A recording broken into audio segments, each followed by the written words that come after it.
This channel does not promote any violent, harmful, or illegal activities. All content provided by this channel is meant for an educational purpose only. গত বুধবার অশান্তি তাণ্ডবের পর আজ খুলছে যাদবপুর বিশ্ববিদ্যালয়। ক্যাম্পাসের ভিতরে বাইরে অশান্তির জেরে বৃহস্পতিবার থেকে বিশ্ববিদ্যালয়ে প্রায় কোনো বিভাগেই পঠন পাঠন হয়নি। শনি রবিবার ছুটি ছিল, তারপর আজ আবার খুলছে বিশ্ববিদ্যালয়। সুমন আমাদের সহকর্মী আমাদের সঙ্গে রয়েছেন এই মুহূর্তে।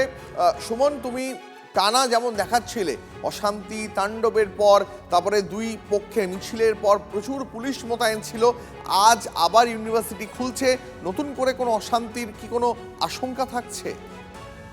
না, অশান্তি কাটানোর চেষ্টা আছে আজকে, তবে কতটা ফলপ্রসূ হবে সেটা দেখতে হবে। তার কারণ আজকে বিকেল 3টের সময় যাদবপুর বিশ্ববিদ্যালয়ের অরবিন্দ ভবনে অল স্টেক হোল্ডার মিটিং রয়েছে। তার আগে যাদবপুর বিশ্ববিদ্যালয়তে স্টুডেন্ট ওয়েলফেয়ার বোর্ড তাদের বৈঠক রয়েছে। অন্যদিকে আজকেও কিন্তু রাজপথ তপ্ত হবে দ্বীপ, কারণ দক্ষিণাপন থেকে মূলত ডানপন্থী শুভবুদ্ধি সম্পন্ন মানুষ তারা রাস্তায় নামছেন দক্ষিণাপন যাদবপুরের খুব কাছে। অন্যদিকে শিয়ালদার কাছে বাম ছাত্র সংগঠন তারা কলেজ স্ট্রিট যাওয়ার জন্য মিছিল করবে এবং বিশ্ববিদ্যালয়ের অভ্যন্তরে একাধিক জিবি ছাত্রদের মিছিল আলোচনা রয়েছে। এবং যাদবপুর বিশ্ববিদ্যালয়ের যে তদন্ত কমিটি শুরুতেই হোঁচট খেয়েছিল, চেয়ারম্যান তিনি পদত্যাগ করে দিয়েছিলেন, সেই তদন্ত কমিটি রিস্ট্রাকচার করার কাজ হবে।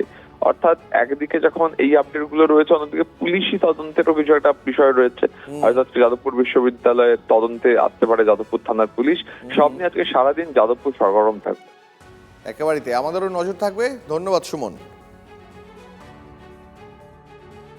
তদন্ত কমিটিতে কে থাকবেন কে থাকবেন না, কে থাকতে চাইছেন বা থাকতে চাইছেন না, সেটা আমাদের বিচার্য বিষয় না। আমাদের বিষয় হচ্ছে তদন্তটা নিরপেক্ষ হোক, রাজনীতি থাকুক, সব রকমের রাজনীতি থাকুক, দেশ বিরোধী কার্যকলাপ থাকবে না। তদন্ত কে করবে কে করবে না, কে চাইছে কে চাইছে না, তাই নিয়ে আমাদের কি বিষয়? বিচারক নিয়ে আমাদের বক্তব্য না, বিচারটা নিয়ে আমাদের কথা। যাদবপুরের ভেতরে একাংশের ছাত্রছাত্রীর সঙ্গে আমাদের কি কি দ্বিমত সেটা অন্য প্রশ্ন, কিন্তু বিজেপির কোনো রাইট নেই মাঝরাত্রে গুন্ডা পাঠিয়ে ছাত্রছাত্রীদের উপর হামলা করার। আমরা এর তীব্র নিন্দা করছি এবং আমরা এই ইস্যুতে ছাত্রছাত্রীদের পাশে আছি। যে সরকার বড় বড় কথা বলে, তথাকথিত গুন্ডা দমন আইন আনার কথা বলে, সেই সরকার এই হামলাকারীদের বিরুদ্ধে এখনো ন্যূনতম ব্যবস্থা নেয়নি। নো অ্যারেস্ট, কার্যত নো ফ্রুটফুল ইনভেস্টিগেশন। দুটো বামপন্থী সংগঠন তাদের ঝামেলার সময় এই ফলকটা ভাঙে 2025 সালে। এটা নিয়ে কোনো কথা ওরা বলেনি, কারণ ওরা এটা মানে ইন্টেনশনালি ভেঙেছিল। আর যেই লোক রাজস্থান সিনহার কথা হচ্ছে, উনি এবছর 2026 সালের ফেব্রুয়ারি মাসে ছাত্রদের দ্বারা মার খেয়েছিল। ওনার ফলক ভাঙার ঘটনায় আমরা স্পষ্ট বলছি, রাজেশ্বর সিনহা অধ্যাপক তিনি অভিযুক্ত, তার বিরুদ্ধে থানায় থানায় এফআইআর হবে। সিসিটিভি ফুটেজ মিডিয়ার হাতে চলে গেছে বা লিক হয়ে গেছে এবং কিছু বিকৃত করে কারোর নামে চিহ্নিত করা হচ্ছে।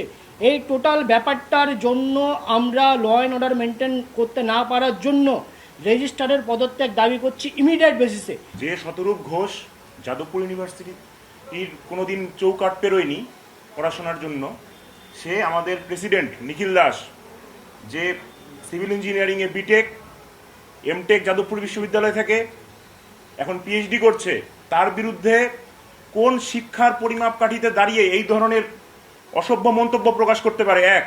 আর তার দলের এক নতুন আপকামিং নেত্রী দেখছি বহু বারবার মুখ খুলছে, সর্পনেখা, আপনাকে বলছি, সূর্পনেখা না সর্পনেখা, রাবণের বোন যে, ঠিক একদম নাক, আপনার নাক এবার কাটছি।